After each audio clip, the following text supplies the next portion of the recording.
Sir Toby, eto naman siyempre dun sa inyong farm, ano-ano po ang mga halaman at bulaklak na makikita sa inyong farm? At ano po ang naging challenge, yun nga po, yung naging challenge sa pagpapaganda ng lugar, sir? Kasi bukod dan siyempre dun sa lotus, no, sa bulaklak na lotus, ano pa ba, sir, yung makikita natin dyan sa inyong farm? Siyempre, marami, iba-iba. Nagtanim tayo ng iba-ibang uring kawayan kasi marami sa atin mahilig sa kawayan. Pero kadalasan, tinitingnan lang natin yung kawayan sa ganda niya at saka, kumbaga decorative. No?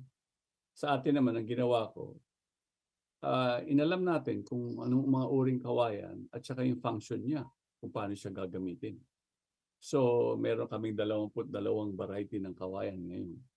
Nakikita natin na ito ay yung naging tulong natin sa probinsya kasi yung na-develop na to at gumanda, naging mini watershed na nga na may iba-ibang uring kawayan, iba-ibang uring halaman. Hindi pa nga uso yung mga plantita-plantito eh. Ganun na kami 10 years ago eh. Kung ano-ano mga tinatanim na mga ornamentals. At saka isa pa, ang importante, ibinalik namin yung sigla ng lupa para makapagtanim ka nang hindi ka umaasa o gumagamit sa mga chemical na fertilizer. So now we have an organic farm with organic vegetables that are native to us. Tapos tayo ay nag-research na pa rin.